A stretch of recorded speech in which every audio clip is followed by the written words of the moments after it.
मित्रांनो, शेळी पालन जर करायचं झालं ना तर शेळी पालनातील अनुभव खूप महत्त्वाचा आहे. शेळी पालन जर एकदम वाढायचं जर असेल तर सुरुवातीला अनुभव असणं खूप महत्त्वाचं आहे. डायरेक्टच आपण 10-20 शेळ्या आणून एवढा डायरेक्ट एवढे रिक्स घ्यायला नाही पाहिजे कोणीच. कारण कसं असतं, याच्यामधला अनुभव नसतो आपल्याला. शेळी पालनाचा अनुभव नसल्यामुळं काय होतं, नुकसानीवर गोष्ट आहे ती. एकदम जर 10-20 शेळ्या जर आणल्या तुम्ही आणि त्यांचं जर आपल्याला माहिती नसेल, नियोजन नसेल, चारा किती लागेल, त्याला खुराक किती लागेल, त्याच्यानंतर कंपाऊंडचं शेडचं नियोजन नसतं, सगळं नियोजन पद्धतशीर असेल तर शेळीपालन सक्सेस होऊ शकतं. अन्यथा शेळीपालन तसं सक्सेस होऊ शकणार नाही. कारण की तुम्हाला सांगतो, शेळीपालनामध्ये सुरुवातीला किती आपण खर्च करू शकतो, शेळ्या वेगवेगळ्या आणू शकतो, पण खरं तर त्याच्यामधलं शेळीपालनामधलं आपल्याला थोडंफार कळालं पाहिजे. त्याला महत्त्व आहे. नुसतं शेळ्या आणायला काहीच महत्त्व नाही. शेळ्या आपण किती पण आणू शकतो, 5, 50, 100 शेळ्या आपण एका दिवसामध्ये आणू शकतो, पैसा खर्च करू शकतो. कारण की खर्च करायला काही वाटत नाही आपल्याला.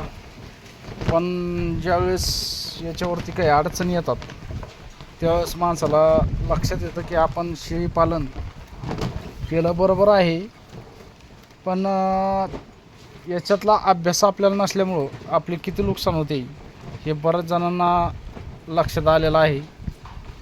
त्याच्यामुळं जर शेळीपालन तुम्हाला 10, 20, 30 शेळ्यांचं शेळीपालन जर सुरुवात करायचं असेल तर सर्वप्रथम अगोदर कुठंतरी 4-5 शेडवरती व्हिजिट करायला पाहिजे, माहिती घ्यायला पाहिजे.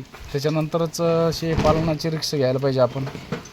कारण की एक शेळी जर म्हणलं तुम्हाला, पिल्लांची शेळी जर म्हणलं तर जवळपास एक शेळी 20,000च्या पुढं 2 पिल्लाची भेटते तुम्हाला चांगल्या क्वालिटीची. आणि नुसतं शेळ्या आणून उभं करायला नाही जमत. त्याचं हिरव्या चाऱ्याचं नियोजन, सुक्या चाऱ्याचं नियोजन, असं वेगवेगळं नियोजन करावं लागतं. तेव्हाच आपलं शेळीपालन योग्य त्या पद्धतीनं चालतं आहे. आता हे बघा, मार्वेल गवत आहे, तर आपलं एवढं नियोजन असतानासुद्धा आपल्याकडून एकही चूक झालेली नाही म्हणा. पण आपण सुरुवातच तशी केली ती, फक्त एका शेळीपासून सुरुवात केली होती आणि त्याच्यामुळं आपल्याला या 5 वर्षामध्ये भरपूर काही अनुभव या शेळीपालनामधून आलेला आहे. तर सांगण्याचं तात्पर्य एकच, शेळीपालन अवघड पण नाही आणि सोपं पण नाही. जेवढं आपण सोपं समजतो तेवढं सोपं नाही. एका दिवस जर आपत्ती आली, शेळीपालनावर जर अटॅक आला, तर आपलं आहे ते एकही प्राणी या गोठ्यावरती शक्यता राहत नाही. कारण वाचल म्हणून अशा बऱ्याच काही घटना बऱ्याच ठिकाणी घडलेल्या आहेत. हा बघा आपला बिटल, आपण बिटल मुद्दाम घेतलेला आहे. आता याला गावरानला क्रॉस करणार आहोत आपण. आता जवळपास 30 किलोचा बिटल बोकडा आहे आपला. हा 4 महिन्याचा आहे, 4.5 महिने होत आले जवळपास याला. आणि हा 4.5 महिन्याचा बोकड आहे. यांच्यामधील फरक बघू शकता तुम्ही. आता हा गावरान आहे, हा बिटल आहे. तरी पण थोडा बिमार पडल्यामुळं थोडा मध्ये खराब झाला होता, पण आता बघा कसा चमक मारतोय. शेळीपालनामध्ये अनुभव महत्त्वाचा आहे. नुसतं करायचं म्हणून शेळीपालन होत नाही. आणि यूट्यूबवर, फेसबुकवर, इंस्टाग्रामवर व्हिडिओ बघून तुम्ही जर शेळीपालन सुरू करत असला तर मोठी चूक करत आहात. कारण यूट्यूबवरले व्हिडिओ काही खोटे नसतात.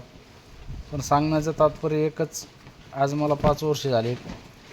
आज प्रत्येकाचे अनुभव असतात. 5-10 वर्षाचे, कोणाचे 8 वर्षाचे, कोणाचे 7 वर्षाचे, असे अनुभव असतात. आणि त्या अनुभवाच्या जोरावर ते 50 शेळ्या, 60 शेळ्या, 70 शेळ्या, 100 शेळ्या असा फार्म मोठमोठाला असतो. एकदम कोणीच एवढा मोठा फार्म उभा करू शकत नाही, कारण पैसा खर्च करू शकतो, पण शेळीपालनाचे नियोजन एका दिवसामध्ये शिकू शकत नाही. एका दिवसामध्ये आपण शेळ्या 100-200 आणू शकतो, पण एका दिवसामध्ये आपण तेवढं प्रशिक्षण घेऊ शकत नाही की शेळीला कुठली बिमारी कधी येते आणि कुठल्या बिमारीवर आपल्याला कोणता उपाय करावा लागतो.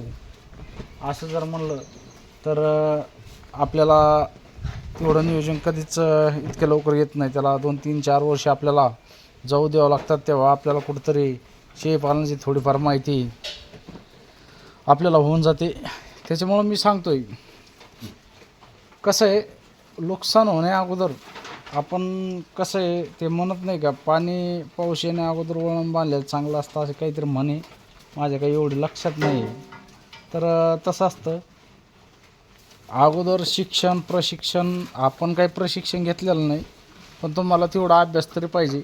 4-5 वर्ष जर तुम्ही 2-3 वर्ष जर शेळीपालन एका शेळीपासून जरी सुरुवात केली तर तुम्हाला 1-2 वर्षामध्ये 1.5-2 वर्षामध्ये तुम्हाला चांगल्यापैकी त्याच्यामधून अभ्यास होतो. शेळी बिमार पडल्यानंतर काय काय लक्षणं असतात, शेळीला जुलाब कशामुळे लागतात, किंवा शेळीला खायला किती लागतं आहे एका शेळीला, त्याच्यापासून आपण कॅल्क्युलेशन करू शकतो. आपण गणित लावू शकतो की आपल्या प्रत्येक 10-20 शेळ्यांना आपल्याला किती खायला लागेल, अशा हिशोबानं नियोजन करू शकतो आपण.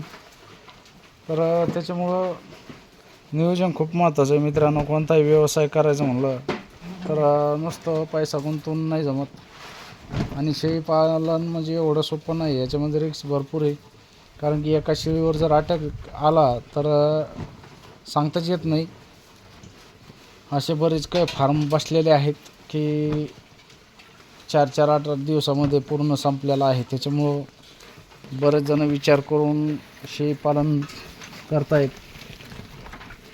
कारण की शेळीपालनाचं व्हायरस खूप अवघड असतं. जसं व्हायरस आपल्या मालावर याच्यावर येतं, त्याचप्रमाणे कोरोना व्हायरससारखं शेळ्यांवर पण कधी व्हायरस येतं आणि त्याच्यामध्ये शेळ्या दगावल्या जातात. त्याच्यामुळे आपण जास्तीत जास्त काळजी घ्या, आणि शेळीपालन करायचं असलं तर सुरुवातीला 1-2 वर्षे 1-2 शेळ्यापासून सुरुवात करा. ज्यावेळेस चांगला अनुभव येईल त्यावेळेस तुम्ही 10-20-50 शेळ्या नक्की सांभाळू शकता. फक्त कसं आहे, रिस्क खूप महत्त्वाची आहे. व्यवसाय करायचं म्हणल्याच्यानंतर आपण एवढा मोठा खर्च करू शकतो, पण नुकसान झाल्याच्यानंतर आपले खर्च तेवढी नुकसान भरपाई होऊ शकत नाही. अशा हिशोबानं तुम्ही पण शेळीपालन करा. शेळीपालन चांगलं नाही म्हणून असा विषय नाही, शेळीपालनासारखा दुसरा व्यवसाय नाही आहे. फक्त त्याचं नॉलेज पाहिजे, माहिती पाहिजे तेवढी. तर चला मित्रांनो, थांबतो इथंच. व्हिडिओ कसा वाटला कमेंटमध्ये नक्की सांगा. व्हिडिओ आवडल्यास व्हिडिओला लाईक करा. नवीन असेल तर आपल्या फेसबुकवर बघत असेल तर प्रोफाईलला फॉलो करा, आणि यूट्यूबवर बघत असेल तर आपल्या चॅनलला सबस्क्राईब करा. भेटूया अशाच नवीन व्हिडिओमध्ये. जय जवान, जय किसान, जय हिंद, जय महाराष्ट्र.